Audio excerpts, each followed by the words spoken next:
Oh, Funky Phil. We're coming in hot, but not as hot as we normally do.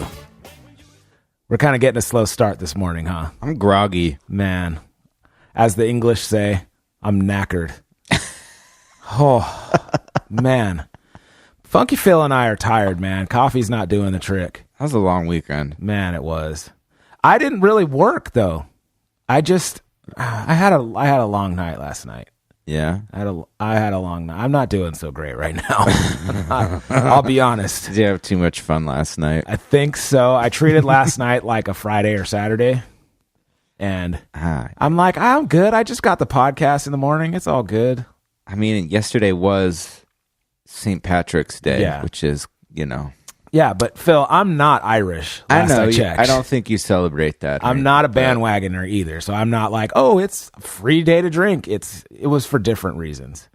Okay, but I just mean there's a lot of people out having fun. Yeah, so I could see how you might get swept up. I think the majority of everywhere is feeling like me right now. So we're gonna get into all that as to why I'm tired and why you're tired. We're going to talk about it all. It's the Drum Brigade podcast. Yes, it is. We got a great show in store. This is episode 31, Phil. Yeah. Oh, yeah, 31. We got new mic stands. We're pro. We're basically radio superstars now. Did you get your Lambo?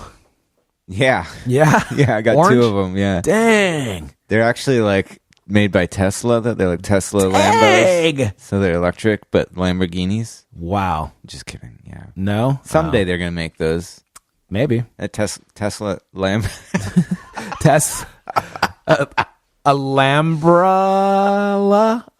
Never mind. I don't know what I'm saying. We need more coffee. Dude, Tesla does have a Roadster coming out that's very fast. One of our friends has 2 Teslas, and he's told me all about them. It's a $250,000 car, apparently. Really? Yeah, you can't fit drums in that, so it's useless for me. Hogwash. Yeah, garbage. Drum Brigade podcast, episode 31. We got a great show. Phil and I are tired. We're going to make the best of it, all right? We're going to make the best of it. We got a great guest coming on this week, Anthony Smith. He is not a drummer, but he is in the percussion world. He's a master piano player and a master vibraphonist. Is that the right word? Vibist? He just vibes people, though. Yeah, he's got vibes. He's written books. He's an author. He's a teacher at SDSU. He's crazy, dope, funny guy, too. Really good. So we're having him on today. We're going to play the Wheel of Death with him. And, we got a good show. Before we get into it, let me tell you about the Drum Brigade show, Drum Brigade podcast. Of course, you can listen to this show on all the platforms, iTunes, Stitcher, SoundCloud, TuneIn, Spotify, and YouTube, drumbrigade.com for all of the above. You can download it, too, from drumbrigade.com. I guess you can download it on iTunes and all that, too. But, so, you can listen to the show however you want to. Just listen to it. We have a contest going on right now. For people that are listening to our show, if you listen, subscribe, and post a review of our show on iTunes, you can win some incredible stuff. Funky Phil, we have more companies that have come on board with us. It's like Christmas. It's like Christmas over here. Yeah. People like these companies are so dope because these are companies that Phil and I already support and love and know. And you know what's crazy, Phil, is every company I've reached out to, every single company I've reached out to, all of them across the board have been like, heck yeah, we're going to help you guys out. Feeling the brotherhood. Yeah, man. Love it. That is incredibly, that deserves another one. Incredibly dope. Every company that we've reached out to has said yes. That is, and you know what's crazy is I expected maybe 1 or 2 of them to be like, we could give you a t-shirt, but you have to pay the shipping, or we'll give you a t-shirt, but you have to pay you could get it at cost. God, these are some cool companies too. Yeah. So let me tell you about them. All right. We got drumbrigade.com. Oh yeah. All right. That's great. Drum Brigade. We're giving away some stuff, t-shirt, sticks, stickers, all that stuff. Haram has come on board. They've given us some awesome stuff. Half a brick of sticks. Brand new sticks in wrapping, and a giant stick bag, and a t-shirt. Yeah, Haram. Yeah, what up, Haram? Yes. Thank you, guys. Aquarian, our boys at Aquarian. Chris has come through. We got some seriously dope prizes from Aquarian. Full setup. They're gonna outfit your whole drum set with new reflector heads. That's amazing. And then there's more. They're gonna give us a kick drum head for like a second place, both like the resident head and the batter head. They're gonna give us a practice pad for somebody, whoever. Just you want a practice pad? Here, take one. Use it. Practice. Get better. Aquarian, thank you guys. Yay. Brixton's always been one of my favorite companies. They've like helped me out and supplied me with gear to wear for years and years. If you see me wearing a hat, it's Brixton. Yeah. Phil's wearing one right now. One of mine. Backwards, like 90s style. Oh yeah. Sam Jackson. Looks like just like Romeo the Pocket. So Brixton, thank you guys so much. They're going to give us some goodies, some clothes for you guys to wear so you can look as cool as me and Funky Phil. TNR Products has given us a set of booty shakers for your floor tom legs. They're going to make your floor tom sound big and beefy. And resonant. Yeah. It's a good thing. So we got those sitting right here in front of us that we're going to give to you. We just got in the mail Kick Pro. These Kick Pro, they're pillows for your kick drum, are dope. We got those from Big Bang Distribution. And these Kick Pro things are these weighted pillows that go in your kick drum.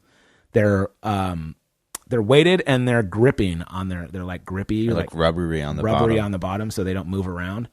And then they're weighted. So like they're pretty heavy. So when you have that in your kick drum, it makes your kick drum sound dope.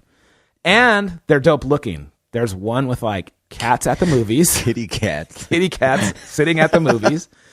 And then there is one that has spacemen all over it.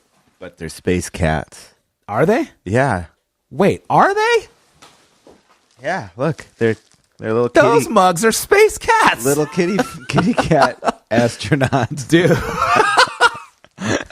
Oh my gosh, this guy loves cats, and I love cats too. So they're weighted kick drum pillows for your kick drum from Big Bang. The company's called Kick Pro. Thank you guys so much. Yeah. All right, dude, I'm really excited about this. Not that these other companies aren't my favorite companies, but these guys came on board in a real way last week. So we have some new companies that have come on with us. Are you guys ready? Yeah. Oh man, guys. Tackle came on board for us. Oh man. Tackle Products has come on board. They've given us a stick bag and a bunch of stuff. Yeah. Keys. Drum keys and maybe some jangles. Towels. Like, dude, Tackle came on board hardcore with us, man. They got some, I really like their stuff. The workmanship is. You see their stuff online, you're like, it's dope. And then you hold it in your hands and you're like, dude, this is some real deal, like craftsmanship here. Yeah, like last you like forever kind of stuff. Yeah. And dude, the way it came in like all packaged up is like everything is like real. It's like it's done in the same way that their products are. So it came wrapped up in like butcher paper kind of, it looked like. And it was like all folded and wrapped up and taped. And it looks so everything they do is just like really sleek and clean, but they stick to that whole vintage thing. It's dope. Also on board with us, as of last week, Low Boy Beaters. Oh, man, dude. You guys are getting so much dope stuff that me and Phil might keep it all. I want some of that. I've never even tried a Low Boy Beater. Dude, we might have to try them out before I think we have to. We're just going to order stuff from these companies and actually pay for them. I need a new stick bag, too. Yeah. Phil, you can't win, okay? I want to win, though. You can't. You have to leave a review, and then you could win, possibly. Also, I think we have a couple other companies that I'm not 100% sure on, but they've kind of given me the word that, yes, they want to come on board and help us out. One of them is Scorpion Drumsticks. I've ranted and raved about Scorpion. Love those. I've ranted and raved about our drumsticks, Haram drumsticks, and Scorpion drumsticks. Do we have any of those here yet? We don't have any yet. I want to try them out. They were like, we're willing to just help you out with whatever. We'll do giveaways. We'll provide you guests on your show. We'll come on the show. Like, dope. Nice. So Scorpion is on board. Dude, these sticks are so good.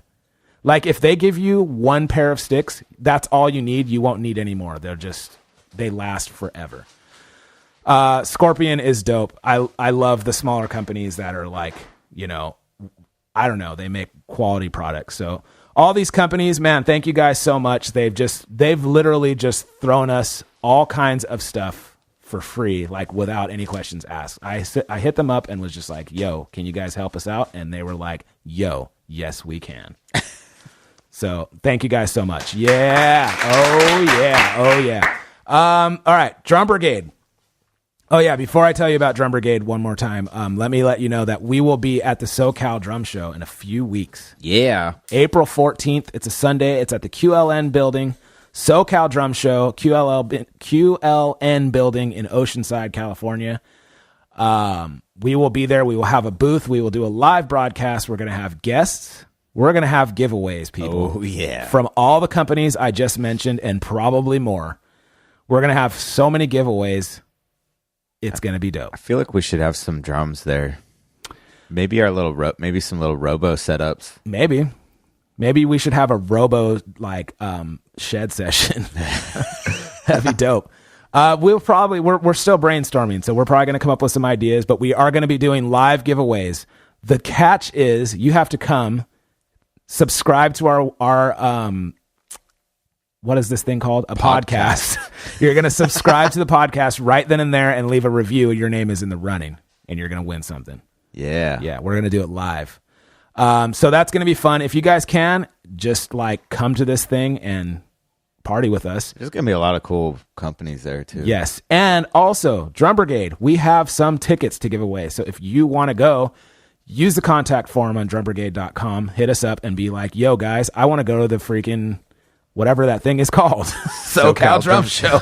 I haven't had enough coffee, Phil. I'm sorry. I'm trying to do this justice, but man, it's a struggle. You're doing great. All right. So if you want to go, hit us up, use the contact form. We will get you in. You're with us, the Brotherhood of Drums. Yeah. All right. Drum Brigade. Drum Brigade is a community, a family. It's a place for drummers, drum enthusiasts, future drummers, people who are just playing into music and culture to be among like-minded individuals. Drum Brigade is a way to support each other as fellow drummers, but also a means to push each other to excel and expand horizons in a spirit of camaraderie rather than negative competition. Drum Brigade has products. We have t-shirts, sticks, stickers, as well as educational tools like video lessons, private lessons, Skype lessons, video lessons. Did I say that? Yeah, I did. Sheet music. We do community events like sheds, live broadcasts at the SoCal Drum Show. Sometimes we'll do Drum Brigade takeovers. We'll do all kinds of stuff. Whatever it is, we're doing it all for our community, which is the Brotherhood of Drums. Funky Phil, are you part of the Brotherhood of Drums? Yes. Yeah. For more information, visit drumbrigade.com on all things Drum Brigade, or if you want to download this podcast. One last thing, Funky Phil and I both have personal platforms for social media and all that jazz. If you want to follow us, we both have websites. Corey Kingston, KOREY.com, PhilPardell.com. On there, we have lessons, educational stuff as well. Phil has downloads for or like videos you can play along to. He has sheet music. He has all kinds of concept ideas and lessons. On mine, I have a vlog that I do called A Day in the Life of a Drummer. It's kind of like a tour vlog. Anytime I'm playing dates out of town or anything like that, you can follow me around and watch what I do when I play gigs. Day in the Life of a Drummer. It's on my YouTube page. Hit subscribe for both of us. Follow us on Instagram, all that stuff. But first, follow Drum Brigade because it's the Brotherhood of Drums. Yes. All right, Funky Phil, finally, can we get into it? Yeah. All right, let's do it.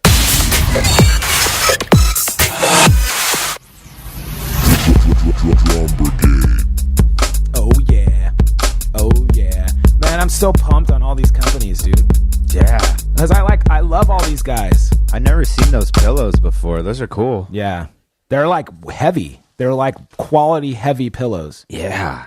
And it's like, I feel like it would help keep your kick drum from moving even. They're not that. They're like a couple, I don't know, maybe like a pound or two. More than that?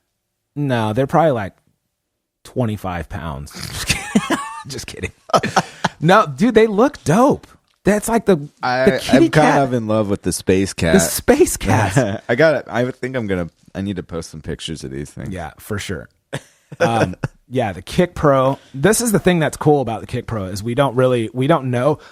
I don't know the Kick Pro guys, but I know the guys at Big Bang. And so the Kick Pro guys were nice enough to just trust the guys at Big Bang and Ahead Armor Cases to be like, hey, these are our boys. This is one of our own.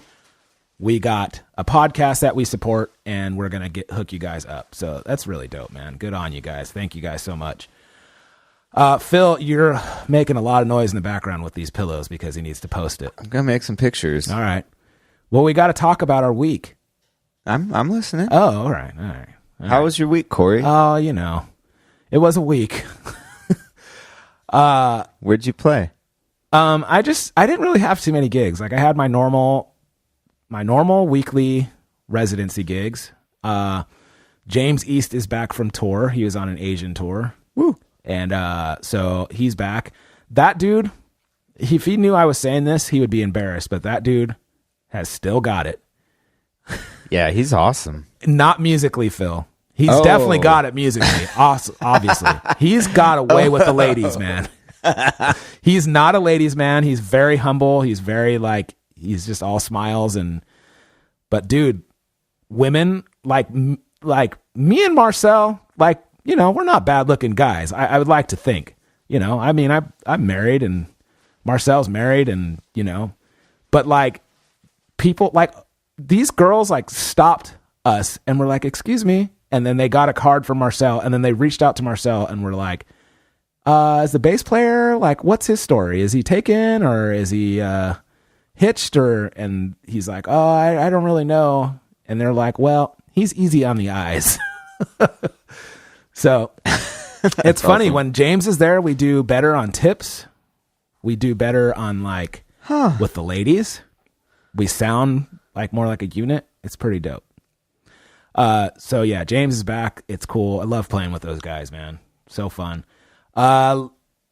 Yesterday, so why I'm so tired and knackered, as the English say, is yesterday my band T-Gross went live on the air on 91X. Yeah. Oh boy. You're a legend.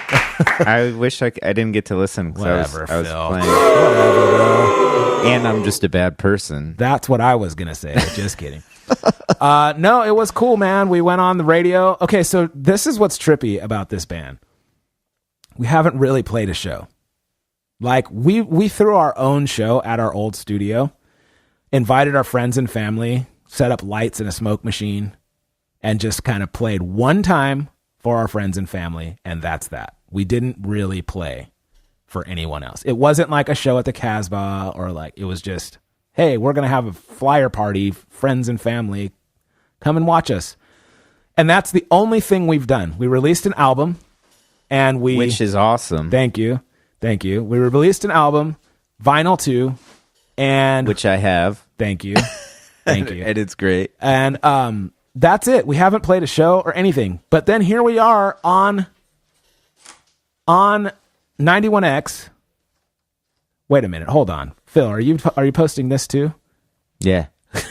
Maybe you want to maybe we do this after the show? I got to go take care of a baby, dude. All right. Well, I'm listening. All right. It's distracting. It's just a little distracting. Okay. Keep your eye on the prize. All right, you're right. Funky Phil is a producer. Come on. And he's also a picture taker for Instagram. Sorry, I'm trying to give a little shout out to all these companies. I'm posting in our story images of the stuff that we'll be giving away. Okay. So don't forget that we have to post real pictures of this stuff, so that these companies will share them. Yeah, but I want to do good pictures. Yeah. This is just for fun. All right. Well, if you think so. I'm listening. All right. Keep going. All right. Yeah. So anyways, we went on the radio. It was dope. We have no accomplishments. And it was funny because they were like, So, You like, guys what are you guys played promoting? nowhere. Yeah, where are you guys playing next? And we're like, well, yeah, do you got any shows for us? Or that's kind of why we're here. And he's like, so, like, what are you guys promoting? Like, what's your like Facebook? We're like, we don't have one. Like, you could follow us on Instagram. I'm like, do we have a Twitter? And they're like, no. I'm just like, just reach out to us. I don't know. We don't have a website. We don't have anything. And That's so funny. it was like we were You probably guys just cut to you're like, let's do a record first. yeah, and let's go on the radio next. And then radio, yeah, and then we'll let's- play shows. Let's play some shows. And yeah, get some- yeah. I So don't know, that's kind it's of a cool cool. way to do It's it. really unique. It's like really different. So yeah, and then we were all excited, and so we decided to go to the guitar player's house, who is a like amazing bartender, Phil. What bar? He makes his house. Oh, It's like he works as that. No, he doesn't even work as a bartender. This dude's like good at whatever he does. So he's a documentarian. Is that the right word? He makes documentaries. Cool. He's also made the new Drum Brigade intro that we haven't released yet. Oh, okay, yeah, he has some great stuff. He's talented. He's a great guitar player, and he knows how to bartend. Let me tell you. That And so sounds he like made trouble. he made some strong Mai Tais last night, and I'm struggling a little bit today. Let's just go ahead and say that. I got to bed late, but we had to celebrate going on the radio. Our music was played on the radio last night. We've never played a show. That's awesome. That's crazy. So that was pretty much the extent of it. I went on a hike yesterday too. That's probably doesn't help. I did like a 5-mile hike with my wife. Now listen, that doesn't sound like much. Was it up a mountain? It was up a mountain. Oh, yeah, And that's long. a lot of people don't know I have 12 screws in my heel and a plate on my kick drum foot. So it's hard for me to hike that long. But I got through it. I'm good. I'm just tired, man. I bet. I got what mountain did you go up? Up Mount Palomar. It Dang. was dope. I mean, we didn't like hike up Mount Palomar, but like we drove up to Mount Palomar and went on like a 5-mile hike. Absolutely gorgeous up there. I gotta go. Beautiful up there. Holy moly. Did you go? There's an observatory up there, right? Yeah. So we didn't go there. We went to this other place. It's just like, you can camp there, I guess. Okay. There's like, it's crazy. So a few weeks ago, I went on a hike by myself, and I was scared because I was the only one up there. And there was snow everywhere. And so I was like kind of scared. So I only did half of it, and then I turned around and went back. And then this time, me and my wife did like a loop, and I got trekking poles, so that helped. Yeah. So like those cool walking sticks? Yeah. So it helped me walk With with my spikes on them? They can if you're walking in ice, but if you're just walking on dirt, they have like rubber feet on them. Oh, that makes sense. Yeah, and so that helps me walk with my janky ankle. Nice.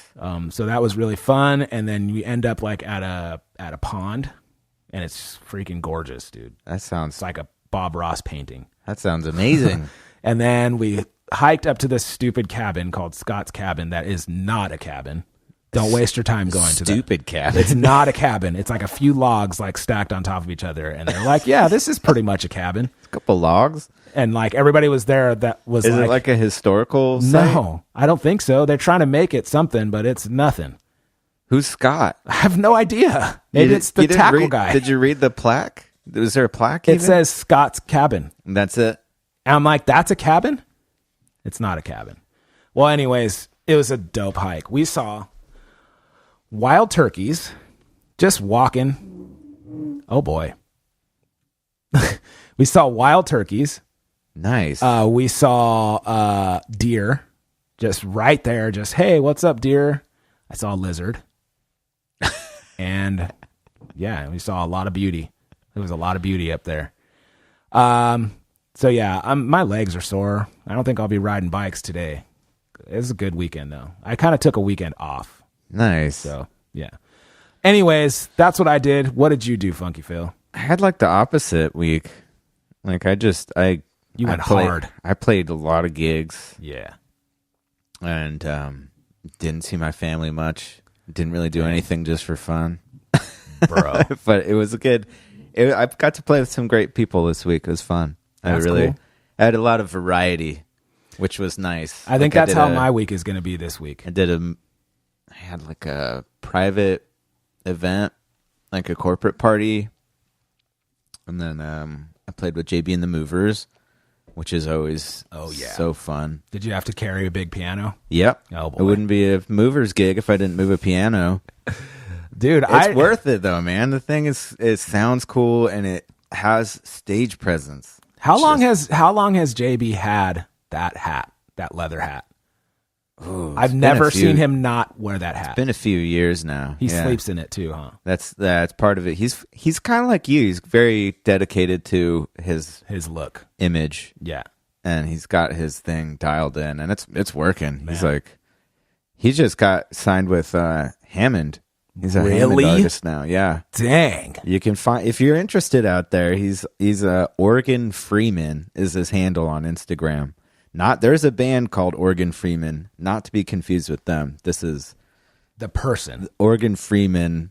Yeah, he's like, you'll know because all his pictures are just of his keyboards pretty much. Yeah. But yeah, I think he's got like 10,000 followers or something. Dude. He's doing pretty well.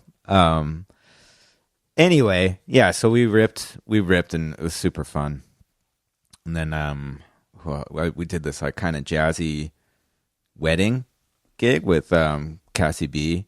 Nice one. Which was a lot of fun. It was so weird because we only played like an hour. It was just the cocktail hour. Really? Yeah. We went, set up, played 1 hour, packed up and left. Easy morning gig. And then I played that night with the Fallbrook Kid.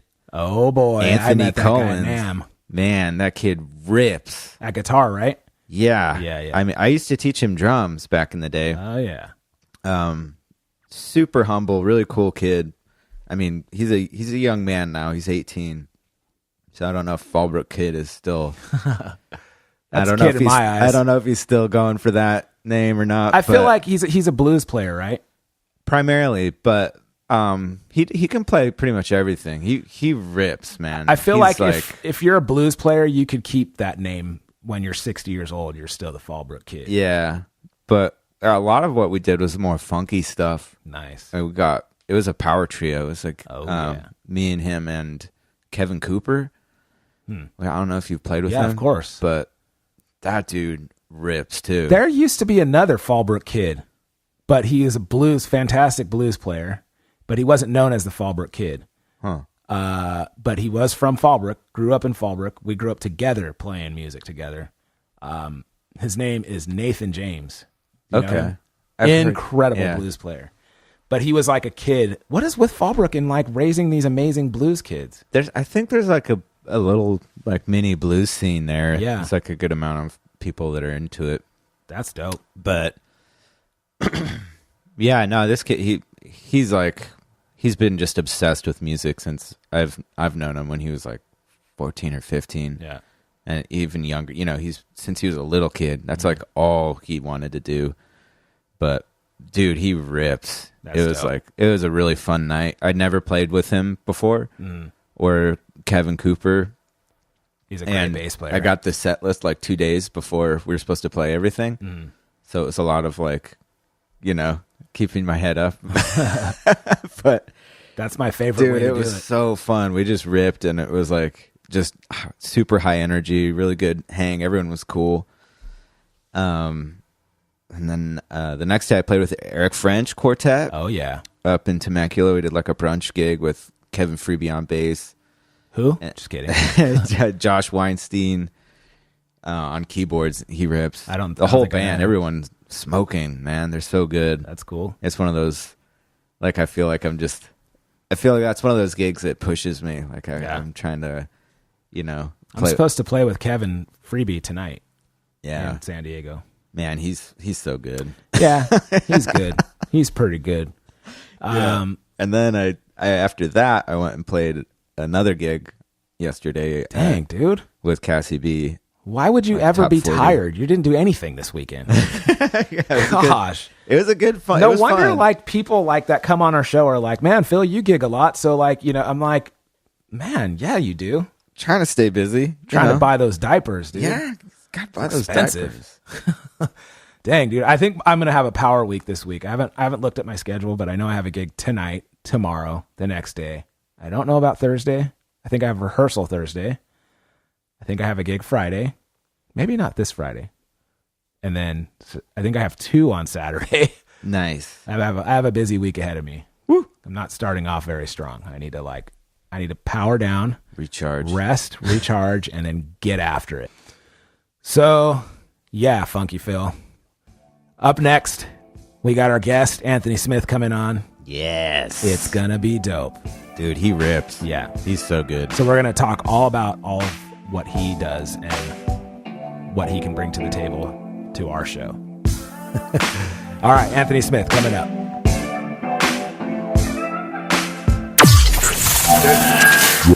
Drum Brigade. Yes, sir. Funky Phil.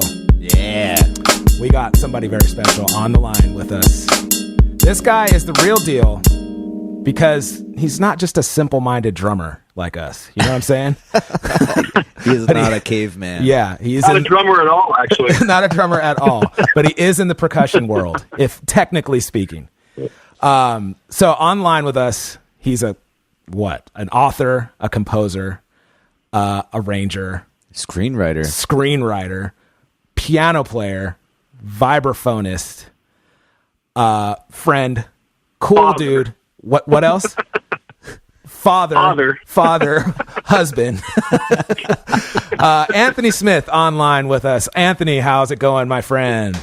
Oh, yeah. Hey, guys. Going good. Thanks for coming on with us. You're at SDSU right now in between teaching, right? That's correct. Yeah. You teach jazz studies at SDSU? Yeah, I do. I teach piano and I teach vibraphone.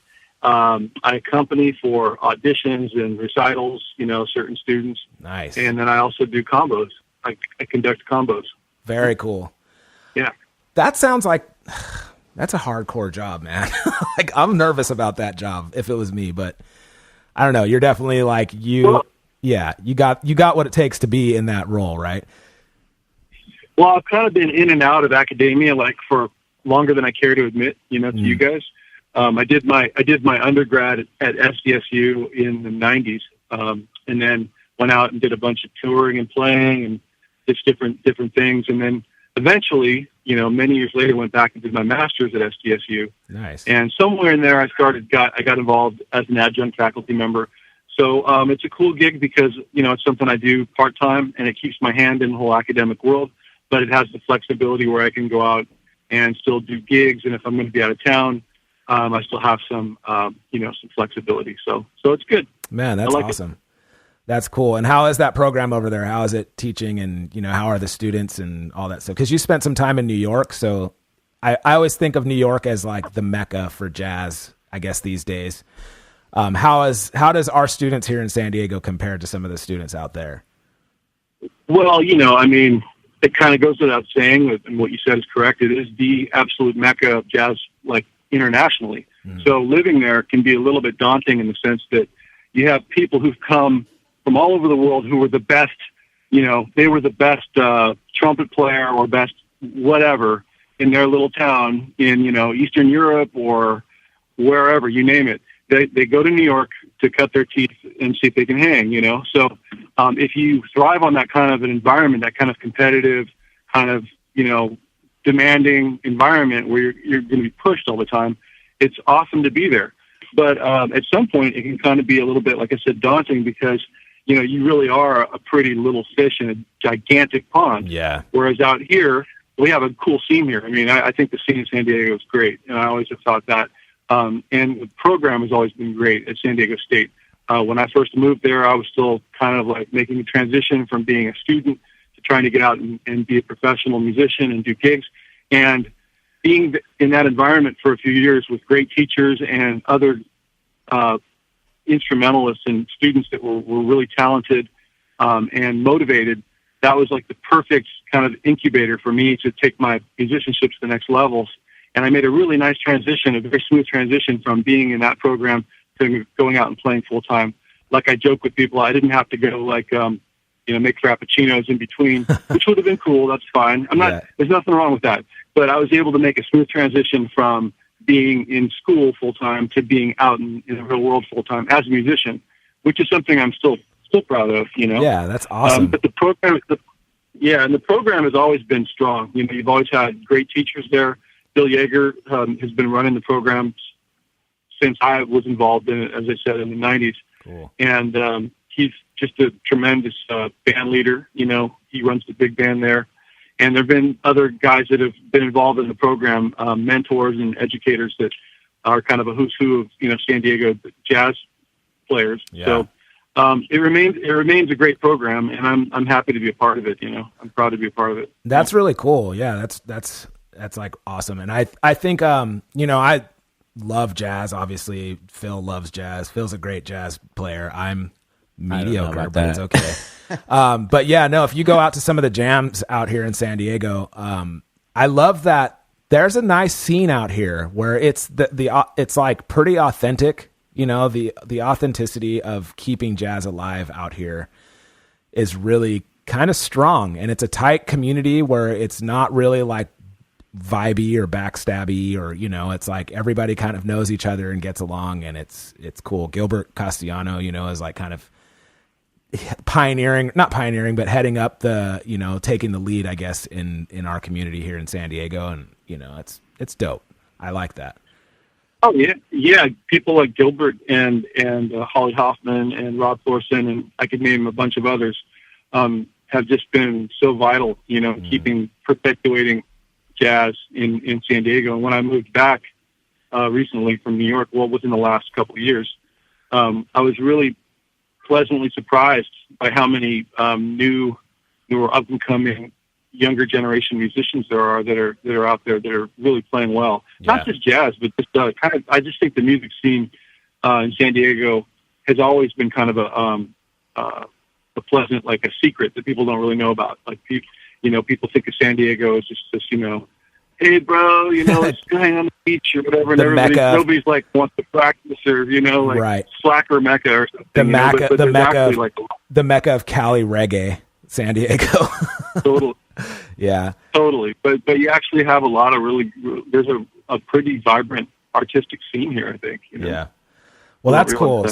So aside from being a teacher at SDSU, you have your hands in a lot of other things. You've published 2 books. You've written a bunch of screenplays. You mentioned doing one about the life of John Coltrane.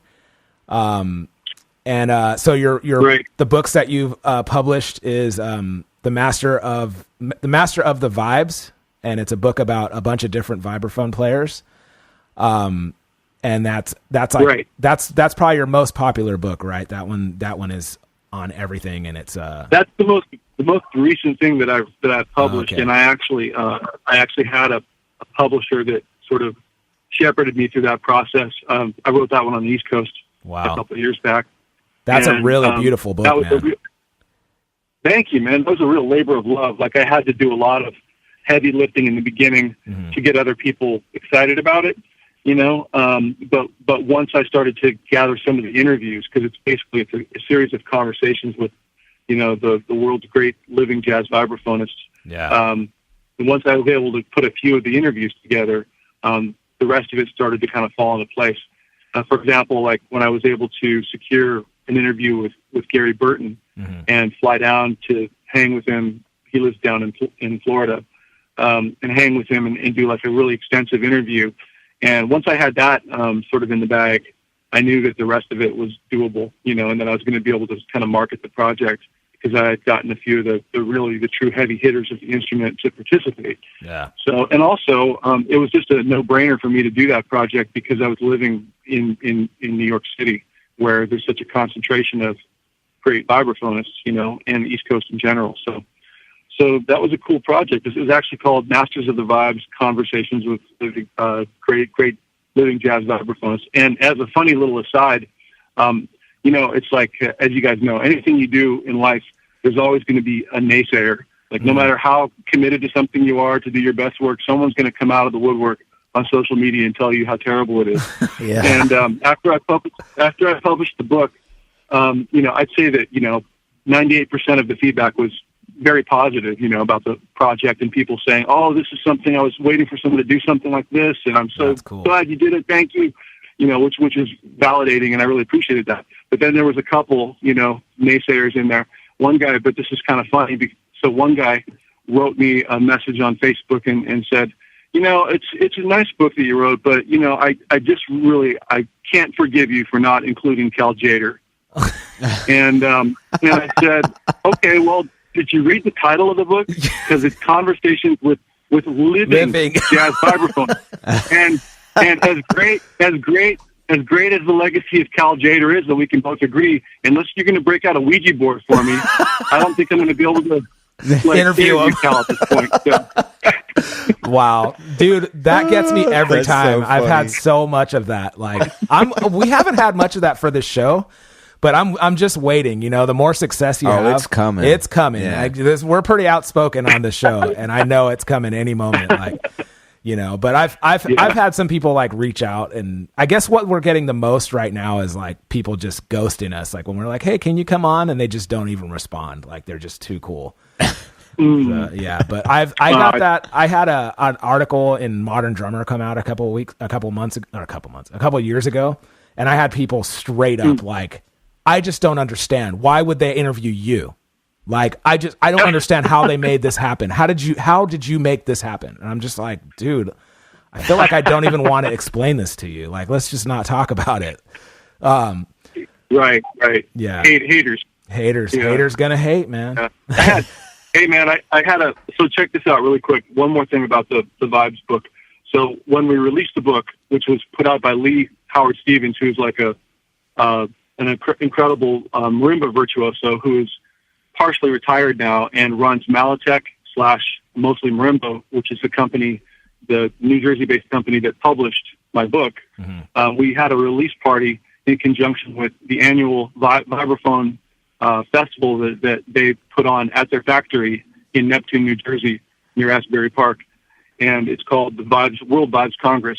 And so one of the clinics or the panels was me talking about the book with some of the luminaries who were featured in the book. So I was on a panel with Mike Minieri, Joe Locke, David Friedman, and I want to say Stephon Harris. Wow. So 4 cats that are just legendary, the most badass, guys on the planet that play the vibraphone, right? So I'm already humbled, just to be up there, and we're talking about various things.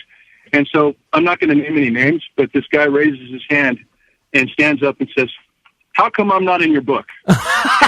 Oh my God. That takes the balls. Dude. Can you imagine doing that? No. Who does that? And I think my response was, the fact that you stand up in front of this panel of virtuosos and say what you just said basically speaks for itself. Dude, perfect. So that's why you're not in the book. Oh my gosh.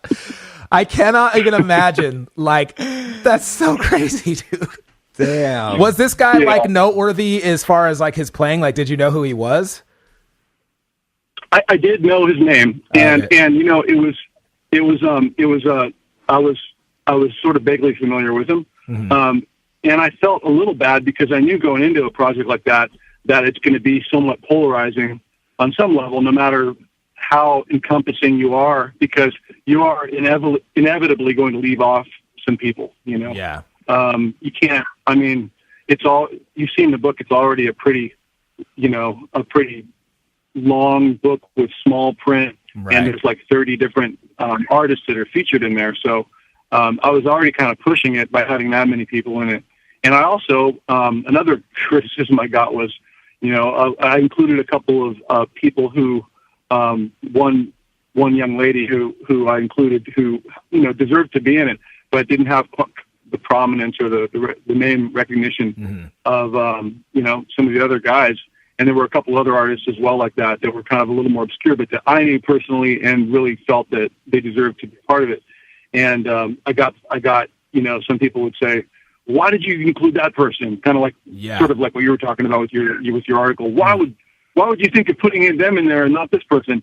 And I just said, hey, I wanted to write a diverse book. I wanted to include people from different walks of life. I wanted different genders, different ethnicities.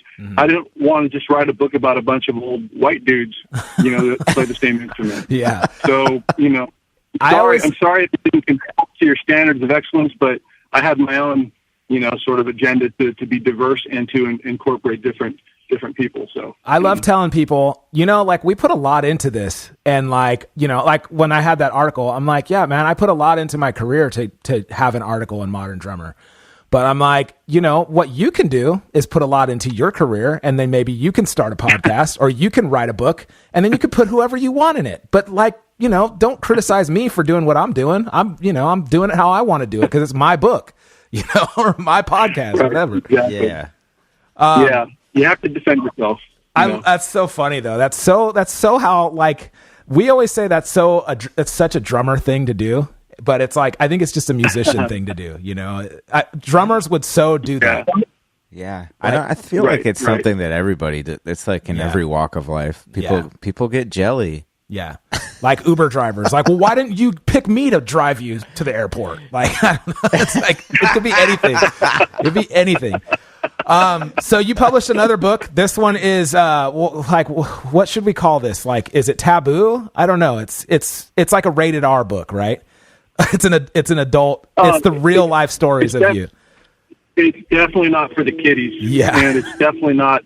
It's definitely not watered down. I love it. I mean, if you like Kerouac, if you like Hunter Thompson, sort of that sort of stream of consciousness, kind of sort of visceral, sort of account of the road life, and just that transient life of going from one place to the next. There's a lot of that kind of stuff in there. It's called The Lizard Stays in the Cage. Okay. Music, let me see if I can get this right. Music, art, sex, screenplays, booze, and basketball. So, I kind of threw in the whole kitchen sink. Yeah. So it started off back in the early 2000s. I was just a really serious road dog. I gave up my place, my apartment, and I bought an RV, which is definitely another story. But and just basically lived on the road for years, several years. For I guess almost 10 years I did that, and I just played all over the place constantly. And I had a few different bands. Usually I was the leader of the band. I was a sideman in a couple projects during that time, but I was really kind of going for it, and I was in that jam band scene. So I was trying to kind of model my groups after sort of Carl Denson, who I got a chance to work with actually in a band for a couple of years. But it was kind of like a hodgepodge of influences from Carl Denson's Tiny Universe to Galactic to Fish to Garage Mahal. So kind of a hodgepodge of all these different jam bands that fell into that umbrella. And man, we would do 230 shows a year. Holy moly! Whoa! And so we were just on the road constantly. Dang. And I started keeping a journal. I've always been kind of literarily minded, I guess. I was both my parents were English teachers, and so I grew up in an environment, where I used to do a lot of writing, and that was encouraged. And so I've always loved to write, and it's something I've always kind of done as an avocation. And I realized at some point, as I'm sure you guys have and most musicians do, that there's certain disadvantages to the lifestyle we live, but one of the cool things about it is just you amass this just sort of vast sort of collection of really colorful and interesting stories and memories from all the people that you encounter and the places you go and the situations you find yourself that range from the sublime to the ridiculous, to the completely absurd, to the downright dangerous at times. I totally have been there. I started, I know you have. As we started writing all this stuff down in journals, and I just filling up notebooks and once I started the process, I was doing this while I was on the road. And once the floodgates opened, man, I couldn't write fast enough. All these memories started flooding back into my mind from previous years and previous situations and times in my life. And I filled up I don't know if it was 20 or 30 notebooks. And then I got a laptop and I started transferring it all to the laptop. And I decided at some point, okay, I'm going to make this sort of a hodgepodge of it's going to be a memoir / road journal, and everything in between, little vignettes, little funny little essays thrown in, little just random musings. So it ended up my first draft ended up being like 13 or 1400 pages. So I joke that I whittled it down to like a very concise, like 750 pages, you know? Nah, I so wish I would have done that. Cause I, you know, in my 20s, like and my 30s, I toured like crazy, probably close to that amount of touring, but I didn't write down anything. I didn't document anything. I didn't film anything, like, and I've forgotten. I mean, there are some of the funniest times, some of the funnest times of my life on a lot of these tours. And I have like some memories about some things here and there, but like, you know, it's just, I'll see pictures and I'll be like, I don't even remember where I was when this picture was taken. You know, I wish I would have documented. Some of the other guys did, but I always thought, man, I should keep a journal of all this stuff. I want to remember like some of the funny things that happen on tour, or like, you know, just random stuff, that situations that you get in, like you mentioned, like one time I was driving and we spun the van out on the freeway in the snow, and stuff like that you get in that, you know, it's like, yep.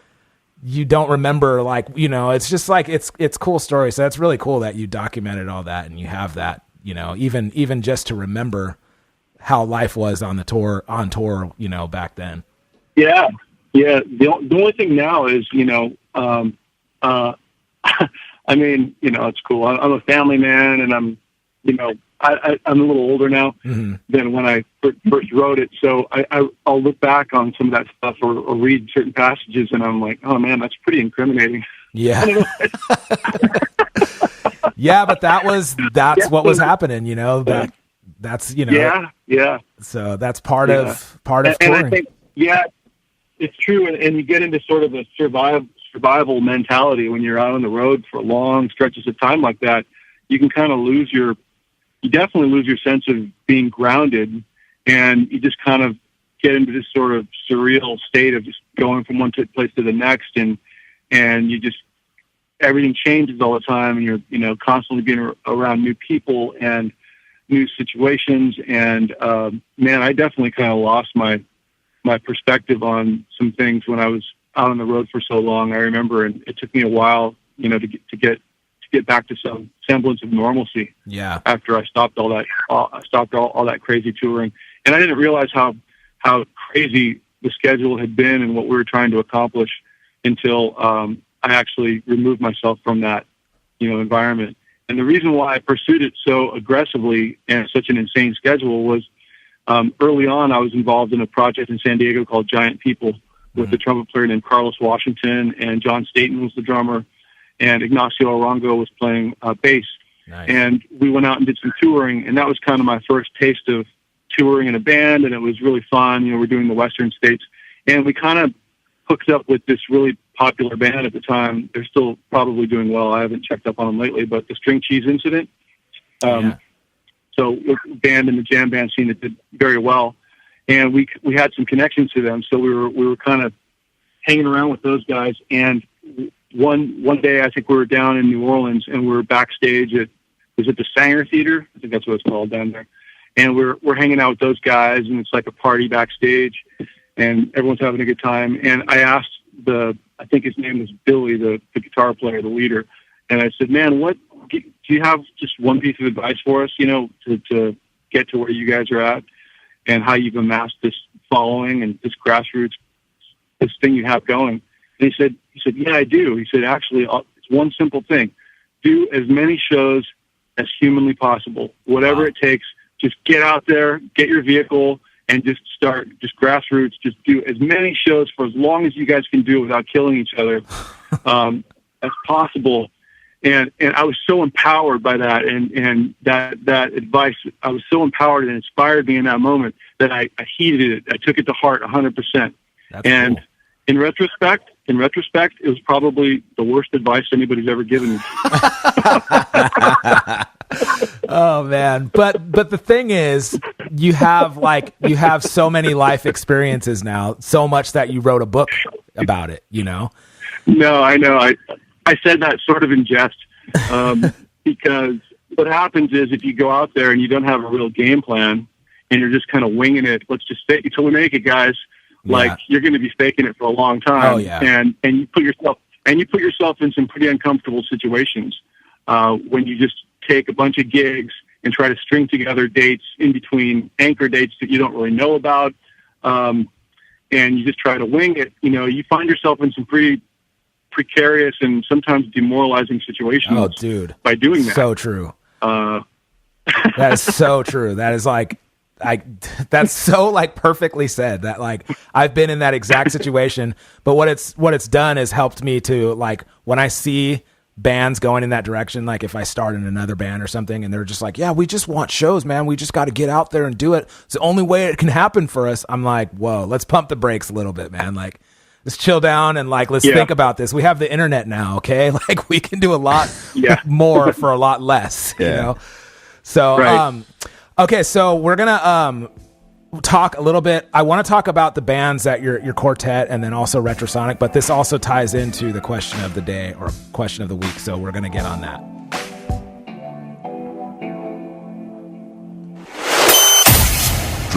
Drum Brigade Podcast. Yes, Drum Brigade Podcast. All right, we're gonna talk about the question of the day. So you also, aside from your being an author and being a screenwriter and being a teacher, you're also a piano player and a vibraphone player in some bands. So you have a quintet. You also have a project called Retrosonic, which is some 80s songs played really jazzy. I've had the privilege of playing on one track and then doing some live gigs. Super dope band. Super dope. Yes. And I'm fortunate to have you in that project. Man, thank you. Yeah. And then you have some albums that are released. So Retrosonic album is coming out. It's not yet out yet, but it's coming. And then you have the Play It Forward Volume 1 and 2, which is your quartet or quintet. And then you have another album that you were talking about too with, can you tell us more about that? I don't remember specifically what that one was.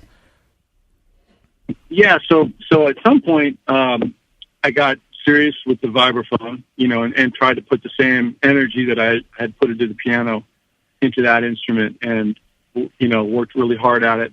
And that culminated before I moved to New York in a recording, a double CD that I did at Peter Sprague's studio. Nice. With Mike Wofford, who was one of my idols when I first moved to San Diego. Great piano player. And then Rob Thorsten and Duncan Moore, Rob Thorsten on bass, Duncan Moore on drums. Yeah. And with special guests, Holly Hoffman on flute and Peter Sprague on guitar. And it was a mixture of rearranged standards, which is something I've always really loved to do, and then a handful of original tunes. Cool. And I used that as kind of a vehicle to that was my coming out project as far as trying to put myself out there as a serious jazz vibraphonist. And I recorded that it's been a few years. Yeah. And then I moved to New York and kind of regrouped and put together another group with some great musicians. That's one cool thing about being in New York is that there's just no shortage of great players there. Yeah. And everybody's everyone's very hungry and ambitious. So getting people to, take the subway 2 hours to your apartment to jam and to work on original music is not really such a tall order, which is cool. And so among the guys in that band, the band that I put together in New York, which was a quintet, were Mark Ferber, great drummer who actually is from the West Coast and used to be kind of involved in the San Diego scene. Oh, cool. He and I were in a band with Gilbert Castellanos and a great organist named Joe Bagg. Cool. And this is also many moons ago. But since then, Mark has gone on to be a very in-demand guy in New York City. So he was a part of my band, and we went in. For some reason, I always like to do double records. It's just, I don't know what it is. So we went into a studio in Brooklyn called The Bunker, and we knocked out 2 records in one day. Whoa, and dang. I'm still amazed at that because it was pretty hard music, but I think it's just testimony to how killer the musicians were to be able to play all this hard stuff and get it in a couple takes, Man. If anything, I felt like I was the one on a couple of tunes that was kind of scuffling, and I came back and fixed a few things and before I put the record out. But But anyway, so that was a nice project, and that having that project opened up some doors for me to go to Europe and do some teaching in Europe. Nice. And some performing over there while I was living in New York, which was a real thrill, because up to that point I had never had the opportunity to do that, and it was something I really, really wanted to do. Yeah. So in regards to the question of the week, obviously this is a drum podcast. We have a way of approaching our instrument, a percussion instrument. But I've read somewhere that you take a pianist approach to the vibraphone, or something to that effect. Right. Yeah, we kind of like with your albums and stuff like that, you can hear that it's like a very like melodic way of, I feel like it's less percussive and more melodic, as far as coming from a drummer. I don't know if that's correct. Correct me if I'm wrong, but, so like, yeah, we wanted to just talk about that a little bit more. Like, what is first of all, like maybe you can embellish a little bit more on your approach to vibraphone or a percussion instrument. Yeah, totally. Coming from a pianist or a vibraphonist, your approach to a percussion instrument, which is so different from our approach to a percussion instrument. And then also what your likes or wants and needs are from actual like drummers or percussionists versus like you being a percussion instrument person, musician. Like, what is it that you like about drummers and dislike about drummers? So that's kind of a bunch of questions that probably has a lot of answers, but enlighten the drum community, if you would. Sure. Well, I think I have kind of a unique perspective, somewhat unique perspective on that, because the majority of people who play the vibraphone are coming from more of a percussion background. They're drummers or they're classical percussionists who ended up focusing on vibraphone. But very few start as piano players or other instrumentalists and then wind up being serious on the vibraphone. One exception to that would be Victor Feldman, the great pianist vibraphonist from like the 50s, 50s and 60s, a West Coast based guy who did so much great stuff and was a beautiful vibes player. I think he also played some drums actually, but his main thing was piano and vibes. So for me, I came at it from a totally different angle.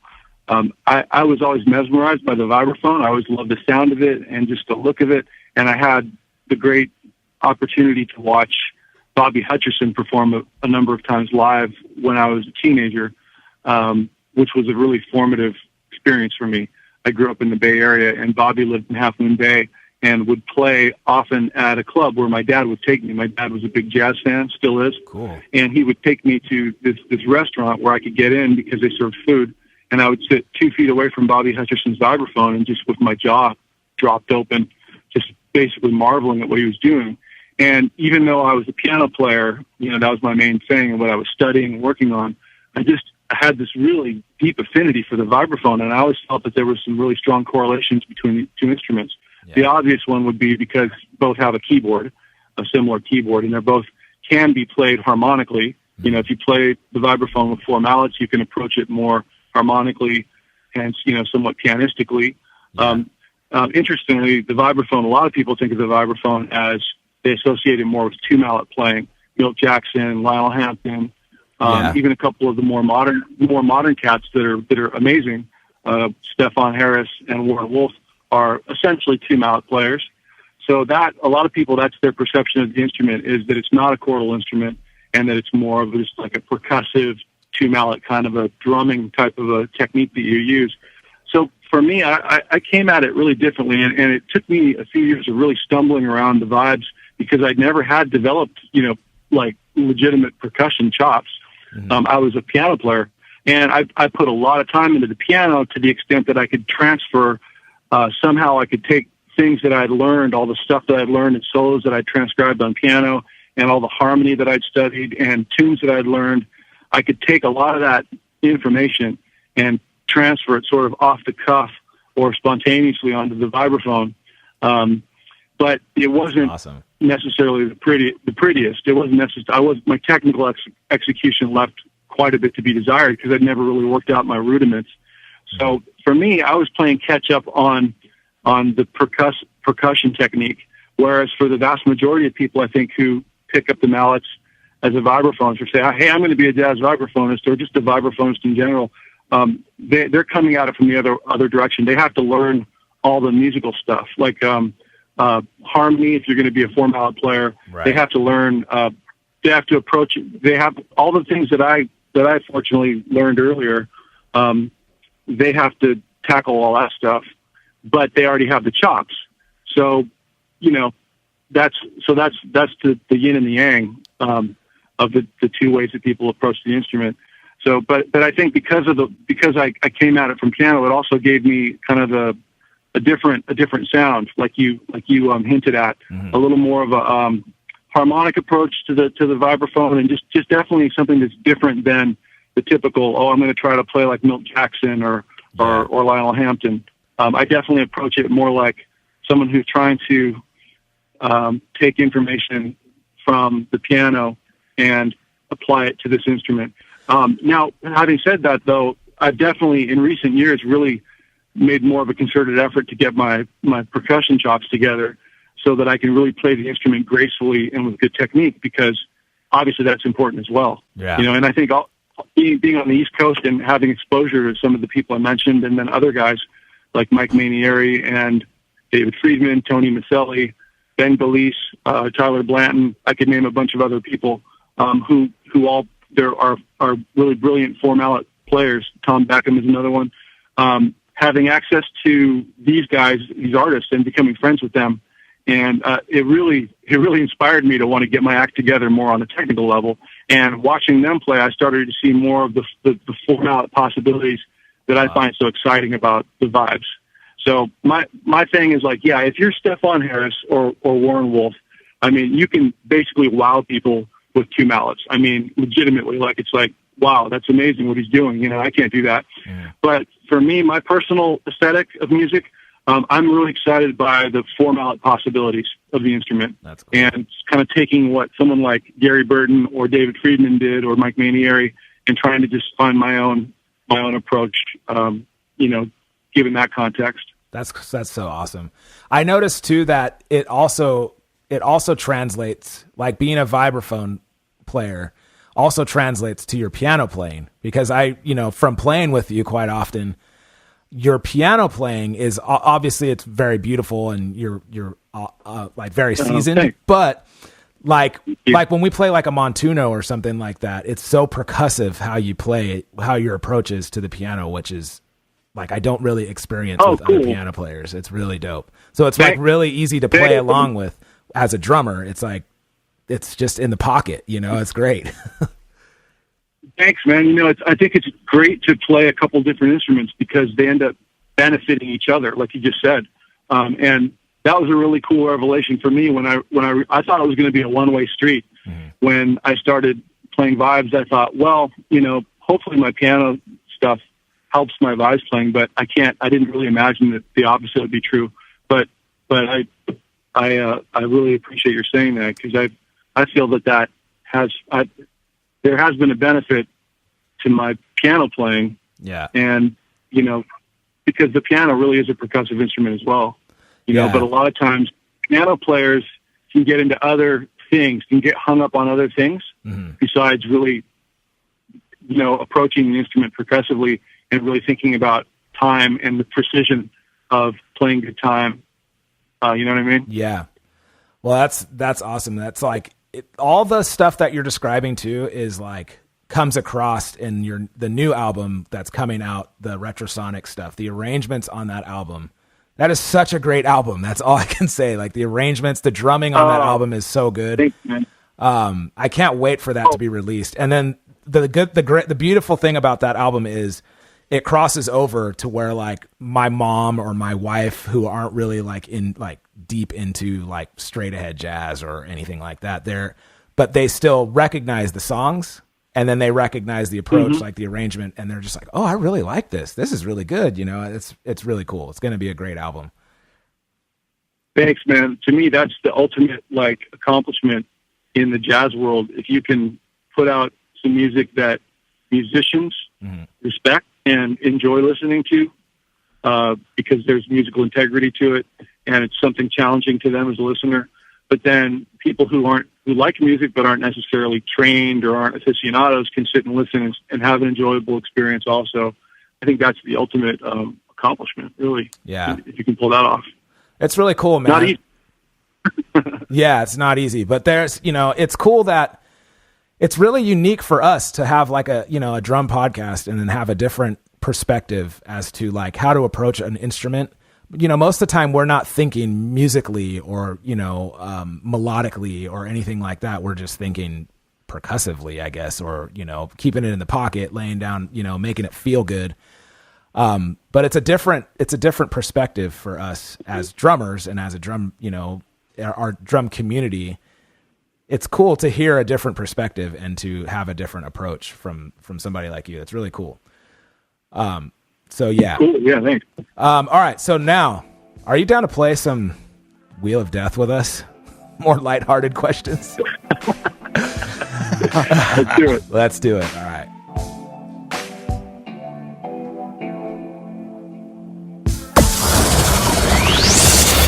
Drum Brigade. Oh boy. Drum Brigade. Drum Brigade. All right. So Drum Brigade.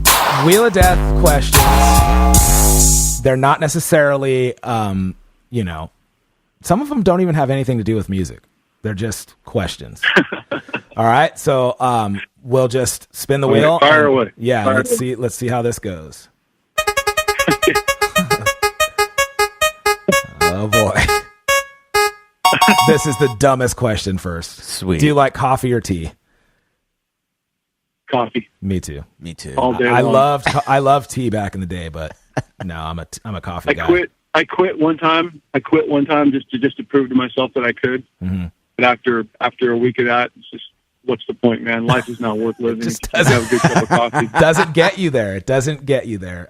Okay, here's the next question.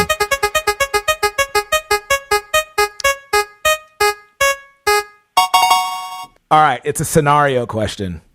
You're on a session and completely bombing. It's just not going well. You just are not. You can't read the charts. It's just. I don't see this happening with you, but it happens a lot with drummers.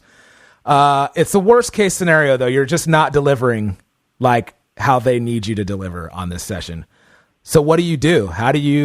What's your move? Like, what do you do to fix this problem or to make it ease the tension? What's your move? I think I've had that nightmare a few times, actually. Like not in reality, but like I've actually had nightmares about that scenario. So it's hitting pretty close to home for musicians on that one. I think I'm pretty realistic and pragmatic about it. Like, if I felt like I was slowing everybody down and I was a detriment to what's happening, I'd like to think that I would be, self-aware enough, humble enough to just say, hey, why don't you guys, do your thing, and either I can, overdub later, or maybe I'm not the right cat. So I can think of a couple times in my earlier career where I went into a situation where I wasn't prepared, and I remember how crappy that feels. Yeah. To be unprepared, and then just feel the sweat sort of coming down your brow as you realize that you're completely stuck. We've kind of all been there, huh? Yeah. And your level of suckage is just getting worse and worse, and people are looking at you. So it only takes one or two of those to really like learn your lesson. I've had a few of those moments on Retrosonic gigs where I'm like, this is just not going good, dude. Like, I can't hang, dude. The walls are closing in. The only one I remember, Corey, is like the first tune we played at the U.S. Grant one night was that Nora Jones tune, which is like a really slow country tune in 3. Yeah. And I don't think you were familiar with it. No. Dude, I kept going to like 12, then back to 4, then like in 6 and 5. I'm like, I can't figure this out, man. Like, what is this song? But you know what, man? There was only like 3 people in there, so Yeah. it really didn't matter. Dude, that was definitely one of those moments, though. The sweat was I was wearing like a suit jacket. I could feel sweat going down my back. Like, oh, this is not going good, dude. Maybe I should just sit out. Oh man. Hey, but you made up for it by throwing down on Big Country and Wrapped Around Your Finger. Oh and yeah, all that those are stuff. good So, ones. Those are good ones. Yeah. My move, Be I guess. prepared. You know, let me ask. I want to add one thing. Yeah. That this is for people out there that are aspiring studio musicians and people who want to do gigs. Ask questions before you show up. Yeah. The more information you can gather before you get there, the better chance of success you're going to have. And you also might circumvent putting yourself in a situation that you're not prepared for or that you're just not cut out to do. Like I've learned also the hard way to, like, somebody calls me to do something. I get as much information up front, and then I determine while that person's on the phone, like, if I think I can, do I think I can do it well, and B, do I want to do it, right? So I think that's an important skill set. And I've also learned that the minute someone who calls me for something says the words, "Here's the deal," I hang up the phone immediately. So true. That is so true. So yeah, my move is I have no problem just going, you know what? I don't think I'm the guy. You know, if it's going bad at this point in my career, in my life, I don't mind going, hey guys, I'm really sorry. Keep your money. This is not my thing. I can't do this. Or I try to work it out. Let me get exactly what you're trying to have me do. Like, I'm asking questions, but I've had some crazy weird sessions where they're just like, so in this song, I was thinking about a field, and like, if you could just think about a field and then just like play. I'm like, what does that mean? Think of a field. Like, what kind of field are there? Like, what? And they're just like, I was just thinking of like a circusy field. It's like, I've literally had sessions like that where I'm like, that tells me nothing. What do you want from me? Funky Phil, what's your move? I don't know, man. I haven't had too many. I'm lucky I haven't had too many situations like that. Yeah. But yeah, I like to think that I would, be humble and adult enough to be like, yeah, maybe someone else would be better. Yeah. Sometimes it's not you, like I've written charts for sessions and been like, I'm following what from your demo that you sent me. Yeah. And it's still like they're rearranging everything and changing everything. It's like, dude, it's not me. It's you. Or it's just not the right. Yeah. You're just not compatible on some level. I mean, sometimes you're just not compatible with people, Right. and it's like trying to fit a square peg into a round hole. Right. I remember, and that happens when you're producing for people too sometimes, and taking on clients that you don't know that well. I remember this elderly gentleman that my buddy Kevin Cooper and I were the bass player. I just played with him last weekend. He's nice. Coop. Yeah, we were trying to produce some music for this elderly gentleman who I don't know how he found us or where he found us, but we wanted the gig, so we said yes. And he had written a song, and he sang, singing, quote unquote. He sang the song for us, and then I wrote up. He kind of described in vague terms what he wanted, and what I gathered from that is that he wanted some sort of a quasi jazz, like Michael Bublé type thing with like horns and the whole deal. So I put together the full arrangement. I went in, I did all the MIDI stuff and programmed it. Kevin Cooper, he put down some stuff, and then the guy comes in, and I mean, we did a nice job on this track for him, and he comes in, listens to it, just gets this disgusted look on his face. That's not what I want. I didn't tell you to do that. Oh my god! And dude, so I was ready to strangle this guy. Yeah. But fortunately, Coop was much more level-headed and still wanted to keep the gig. And so he's like, man, why don't you go chill, man? Go chill in the room for a minute. I got this. So I come back in 5 minutes later, and the guy's got a smile on his face. And he's like, so we decided we're going to go in a different direction here. We're going to turn this into a country song. Oh, my and gosh. Wow. I'm like, man, you're the man. Whatever you say. Okay, cool. So sure enough, we turned it into some kind of a country song, and then Coop ended up singing the track, and I still have it somewhere in my archives. Wow. It's pretty funny. But anyway, Sometimes that's how it goes. It's so crazy. All right, here's another one.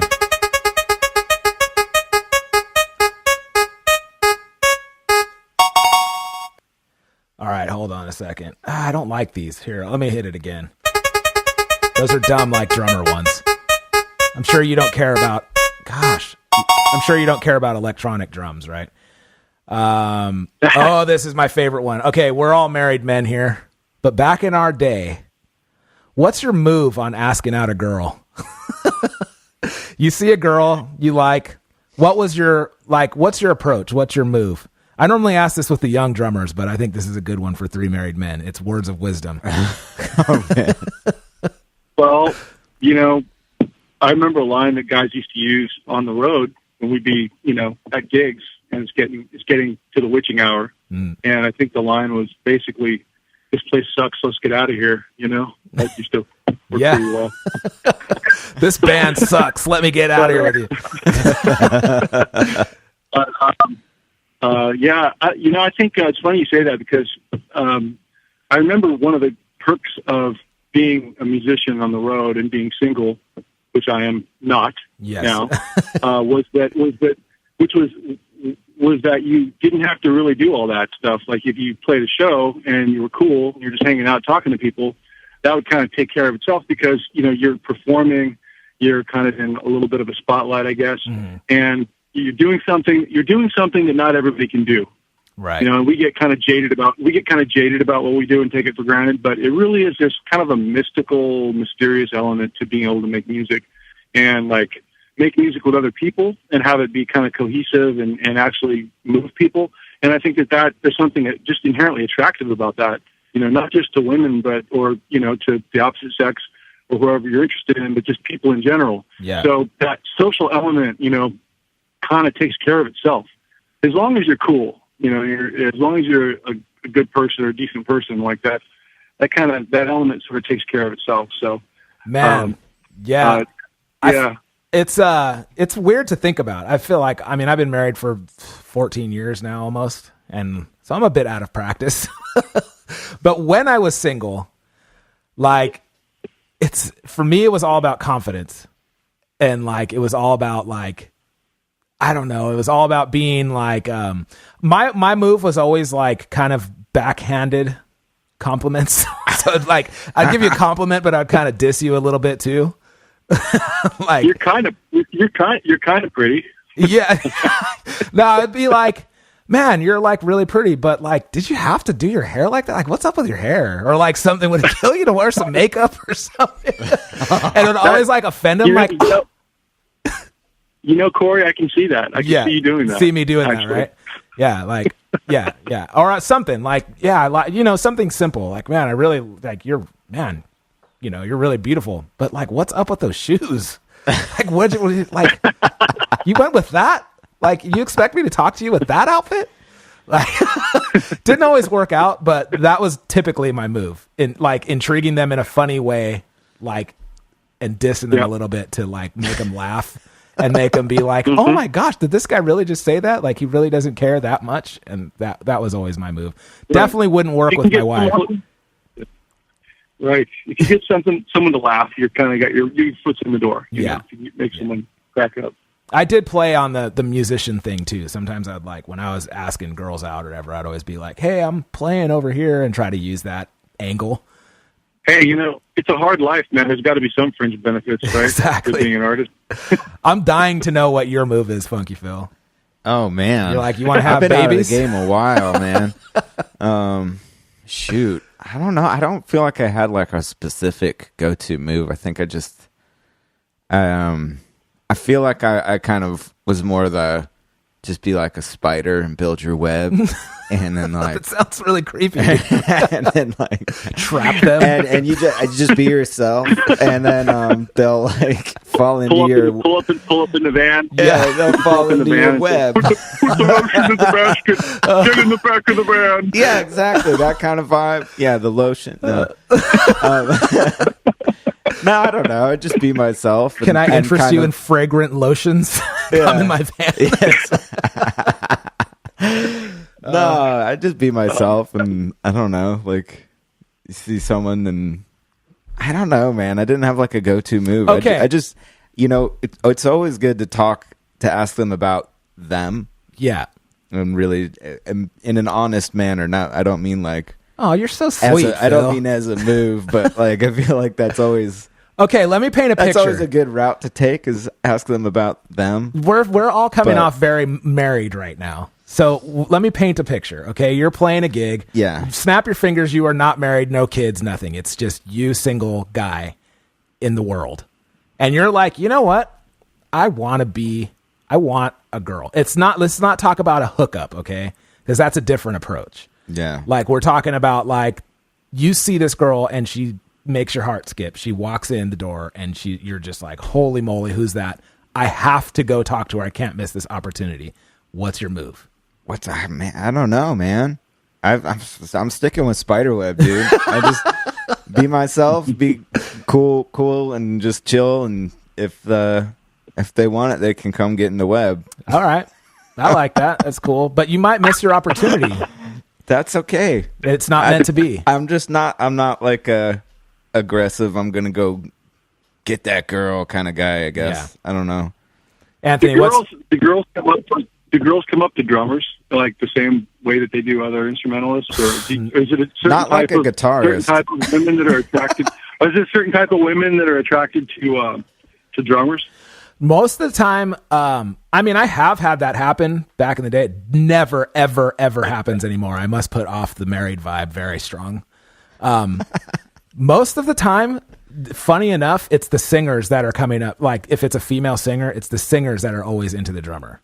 I've had that happen more times than random people coming up. My wife is a singer. Yeah. My ex-wife was a singer. But yeah, it doesn't really, I mean, it has happened before. I guess it's kind of like anybody else, but I think majority it's like the lead singer. The drummers are always the serious ones that are already like tied down with a girlfriend or a wife, typically. The drummers are like the serious ones. The bass players are the ones that are just like hound dogs, like hooking up. They just want to hook up all the time. Yeah, right. So if I'm in that scenario where I see a girl that I can't miss this opportunity, I'm going to push aside my anxiety and I'm going to like be so confident, and I'm just going to go up to her and talk to her and just be like, I'm going to be straightforward. I'm an adult. I'm a man. I'm in my 40s. I'm not going to try to mess around with like games. I'm going to go up and just be like, look, girlfriend, I might not even pull the diss thing. I might just be like, I might pull that later when we finally like go for coffee or something. But I'm just going to be like straightforward and be like, look, I can't help it. I noticed you. You came in. You're like so gorgeous. I had to talk to you. And this is what I'm looking for. Like, I'm not going to be like, would you go out with me? But I'm going to be like, I just want to see if you'll like join me for coffee or something. So more like a job interview. Yeah. Like, this is kind of what I'm looking for. This is what I'm looking for. Anywho, you can just fill out this questionnaire and just check the appropriate boxes, and we'll just see where we're at. Exactly. We all kind of dated ourselves because not one of us said anything about like an app, like a dating app. I don't do that. Dude, I missed all that stuff. Yeah, me I missed too. out on all that. Heaven forbid. And I'm so glad I did. I'm so glad I missed out on that whole thing, man. Heaven forbid if I'm ever in that situation again, I probably would never. I'm old school, dude. I'm going up to a girl and I'm talking to her and I'm just going to be like transparent. Like, look, dude, this is who I am and like, I'm attracted to you. That's it. That's it. I'm just going to put it out there. I would try to look for. I would always try to look for some sort of an intelligent opening, just because I was too embarrassed to use some like cheesy pickup line or something. Yeah. Like, so I would try to find some conversation starter or something that, might be of interest rather than like, gosh, it's really refreshing to meet someone who's such a good listener. I could tell how well you were listening, from the audience. Yeah, that's not my approach. Definitely not. No. Like when I say like forward, I mean, I'm just going up to you and I'm being like, I'm not going to be like, hello, here's my interests. I'm going to try to be charming and confident and be like, I don't know, say something funny and, I don't know, be cute. See, this is a hypothetical scenario. Yeah, this is a hypothetical. So, yeah, I mean, I tried all that with my ex or with my wife. She didn't care. It wasn't even any of what I thought it was. It was just, me being me. All right, so we're gonna wrap it up there. Anthony, thank you so much for coming on the Drum Brigade podcast with us, giving people a different perspective. Thank you. Yeah. Thank you, Corey. Thank you, Phil. So fun talking to you guys. Yeah. If anybody wants to get in touch with you, your website is anthonysmith.com. It's Anthony Smith Creations. Okay. With an S. Cool. Yeah. Anthony Smith Creations. I'm on .com, and I'm on Facebook a lot. I've got different pages on Facebook, and we have a Retrosonic page. Nice. And last thing I'll do is just plug the Retrosonic album, Songs from a Lighter Planet. It's a double album coming out hopefully next month, which you're a part of. Nice. And I'm really excited to put that music out there and really push that project. Man, me the rest too. Of this year, so. That's a great project. Yeah. So if you guys want to listen to that, check it out. Follow Anthony on all his platforms. And thanks again, man. Appreciate it. Thanks, guys.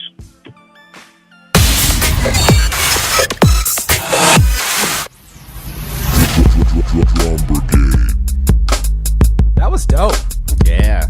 Dude, that was like a completely different perspective for us. Yeah, we got to have more like non-drummers as guests. I think that's a lot of fun. I think that was really unique because, first of all, Anthony, like I work a lot with Anthony around San Diego. I like his approach to first of all, his approach to music. That dude is nasty. He rips. He's like crazy seasoned musician, man. But it's like, I don't feel like most of the time, dude, honestly, and he probably wouldn't like me saying this, but most of the time I don't feel like I'm on the level when I'm playing with him.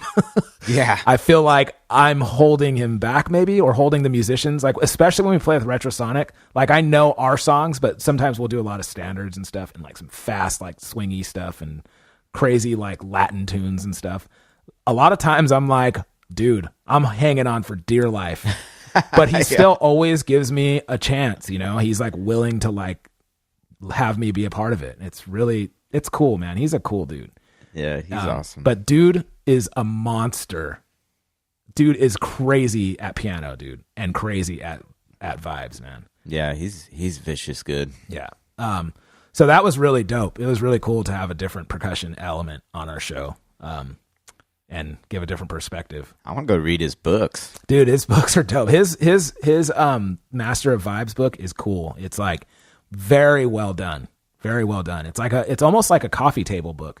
But there's a lot. I mean, it's a read too, but it's a lot. He dives in about all these different vibraphone players, and there's pictures and discographies and all this stuff in there. It's really dope. Really dope. So he did it. He's a great writer. Like, he's just good at everything he does, man. He's really cool. So yeah, thanks Anthony for coming on. That was a great interview, and we're stoked to have you on. Moving on, Funky Phil. You know what time it is. What happened?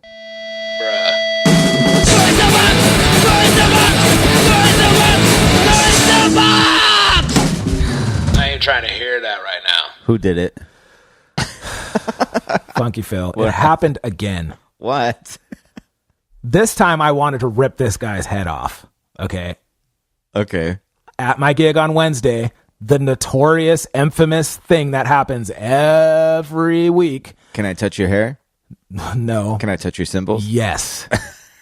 Can I touch your cymbals? They didn't ask, though. No, they don't ask. They just touch. This fool has the balls The audacity to do it right in front of my freaking face. Wow. I'm sitting down behind my drums, looking at my phone, waiting for our time to play. This dude walks up, like his girlfriend or wife or whatever was gorgeous, beautiful, like a model. Gorgeous, walks by. And so I'm like, wow, she's really pretty. And then I see this cool breeze walking by with his freaking sunglasses on inside and his shirt unbuttoned, thinking he's like hot stuff. You know, Mr. 5 o'clock shadow looking like George Michael walking by. And he's looking at me. And so I look at him like, hey, what's up? How you doing? Like, don't look at me. Don't talk to me. I'm working. Okay. And he looks at me and with his ring, hits my cymbal. And I just look at him and then he's like looking at me in my eyes and he's just like, and he starts laughing like, like, wasn't that cute? And I just go, not cool, bro. Not cool. And then like, he's just like, like whatever. And like starts walking. And I'm like, what world do you live in? Like, why would that ever be cool? You just hit my cymbal with your ring, you idiot. Man. And he just like walks down. I go, dude, not cool. Not cool. And I go, but your girlfriend's hot, as he's walking down the stairs. And I'm just like, whatever, bro. Like, I'm just like, whatever. He said that? Yeah. Oh my God. I don't care, man. You just hit my cymbal. That's funny. And so he didn't even come back or anything. He just walked down the stairs. And I was just like, this fool. Gosh. Shut up. I can't believe that. This fool sucks. It does. I can't believe it. I can't believe somebody would do that. And the old man that like really touched up my cymbals like a few weeks ago, he came upstairs again last week. Yeah, and like give him another hand oiling. No, he knew better because last time I was like, "Don't touch my cymbals, bro," and he was like an 80-year-old man, and I was like, "Dude," I literally said it like, "Why are you touching my cymbals, bro?" And so I could tell he's still a little offended at my disrespect, and like, which I definitely believe we should respect our elders. Okay, I'm not going to be disrespectful to an elder, but. That doesn't mean they can do whatever the hell they want. You can't touch my cymbals. I don't care how old you are, fool. And so I like said what's up to him, and he just like didn't even look at me, but then he pointed at the bass player like, yeah, what's up? And I'm just like, yeah, beat it. Don't even look at my cymbals, bro. I see you at the corner of your eye in your peripheral looking at my cymbal. Don't touch it. Don't touch it. So That's anyways, funny. Guy that thinks he's a model with a hot girl, beat it, fool. I hope you don't trip down the stairs when you're walking. Damn. Yeah. Do not touch Corey's cymbals. Bro, this dude was as entitled as you can be. He just thought he was like Mr. freaking George Michael. Yeah. This guy thought he was the hottest thing to ever. He's a good-looking man. He was like on the level of his girl. His girl was a knockout, dude. She was a smoke show. So he was a knockout too. I'm sure women think he is. I don't know. You can say it. I'm just not feeling the audacity, bro. You can be as good looking as you want, but you still can't touch my cymbals. I would have been mad if his hot girlfriend touched my cymbals. Would you? Yeah. Don't touch them. You can look at them and you can hear them. What if she just trinkled on them with her fancy nails? nails? I would try to hit her with my drumstick. I don't like it. Stop it. Don't touch it. I bet you they showed up in a Lambo. I guarantee you they did. And like a purple one. Anyways, guy, just stop. Don't talk to me. Don't touch my cymbals. Definitely don't hit my cymbals with your ring, bozo. Dang. I ain't trying to hear that right now. Yeah. This keeps happening. You need a sign. Gosh, I don't know what to do, Phil. I take it off every break, but still, apparently it doesn't matter. People just walk up while I'm sitting behind my drums and go, ding. I think we got an idea for a new product. Well, I think last time we talked about like painting it on the cymbal. Yeah, I'm not going to do that on my special drive. Maybe if you can just make these little like hats, like a sign hat type thing that you could put on your cymbal. Just a little thing that folds up and you put it on your cymbal when you're not playing and it just says don't touch. It says you touch, you die. Yeah. Gosh, I hate that so much. Funky Phil, my cat is sick. What's wrong with your cat? Dude, he's a lot like me, man. Maximus is like, he's doing all right now, but over the weekend, He's been having some problems, dude. Really? He's got stomach problems like me. We're the same. He doesn't like being around people. He doesn't like it when people touch his cymbals. He doesn't like it when people touch his cymbals. He's very close with us.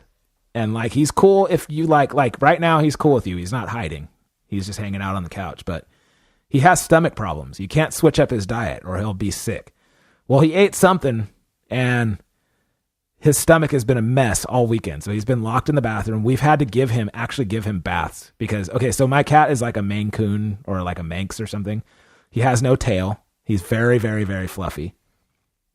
Because his tail's got kind of messed up, he has like problems completing his business in his litter box. So sometimes he'll go in the litter box, but then he'll run out like 1,000,000 miles an hour, scared of his own stuff. And it's flinging everywhere sometimes. And like, we're like, dude, will you chill out? And then sometimes he's not the cleanest back there. Ever since he was like a little kitten, he's always been like that. So we used to have to give him baths when he was a kitten, you know, because he would smell so bad, dude. He's been good for the past couple of years, but he ate something and he has a problem. He had so we got home and he didn't finish and it was flung everywhere. Okay. So we had a lot of cleaning up to do. And then we look at him and it's just all over his butt. And we're like, Max, come on. And so we're trying to clean it and it's just not, it's like having a baby, dude. It's just not working. So we have to like give him a bath. He doesn't like that, but he's just like, what's going on? What did I do? And we're just like, we're sorry, you know? And so it takes both of us and then we have to wrap him up in a towel and be like, it's okay. You're good. Then we leave him in the bathroom because as soon as he goes again, it's all over the place. So he's been like a prisoner in the bathroom, poor thing. And then this morning I woke up and he's okay. Dang. He's still a little stinky, but he's been working on it. I see him like trying to clean himself. Well, that sucks on a whole lot of levels. Yeah. That's one thing. Babies are not covered in fur. I know you probably didn't know that, but so it's pretty easy to wipe them clean. Yeah. I got to say. That's good. And eventually they learn how to wipe themselves. Yeah. Which is something that cats never do. It's weird because I never like knew that. So I still have my parents clean me up. I've known people that have had cats that can do their business in the toilet. A toilet. I wish. And flush it. I wish we could. It's like on Meet the Parents. That would Jinxie. be cool. Yeah, I wanted to try to train our cats to do that, but that's just not going to happen with Max. Max is lucky if he gets it all in the litter box. Okay. And the funny thing is about my cats is like I think we got them as kittens too young, so they don't really know how to bury it in their litter box. So they're like scratching at the wall, they're scratching at the roof, they're just scratching, trying to cover it with like whatever. It's weird. Cats are weird. But yeah, no problems with the girl cat. She can just do whatever she wants and that's it. And but she's needy. She wants to come in our room like at 6 a.m. So she's meowing at the door. It drives me nuts. Our boy cat is a little bit sensitive. So you can tell he's bummed that he's had to be in the bathroom and he's bummed that he's smelly. He's bummed that he has to have a bath. But we got it dialed. So, Maximus, get well soon, buddy. I feel your pain. Anything else, Funky Phil? I don't think so. I just noticed there's this giant jar of protein behind you. Yeah, I don't know where that came from. It's just like at our door, and it's vegan protein too. And I'm like, babe, did you order this? She's like, no, did you? I'm like, no. It just showed up. Just showed up. Looks like you better get swole. Yeah. I know. I ain't going to get swole like drinking with Tigros every night. That's the Drum Brigade podcast. Anthony Smith, our guest this week. Woo! Thank you, Anthony, for coming on. Funky Phil, Corey Kingston, Drum Brigade podcast. By the way, we have the SoCal Drum Show coming up next month, April 14th, the QLN building. Also support the companies that are supporting us.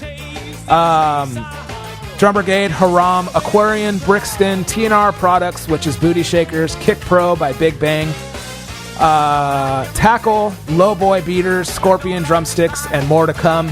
We thank you guys. Thank you guys for listening. Follow us on all the platforms. Hit subscribe. If you want to win from these products, make sure you leave your @ handle when you leave a review for us on iTunes. and we can get you something good from all these products. Drum Brigade Podcast. Oh, yeah. Oh, yeah. Fooling only you, it's always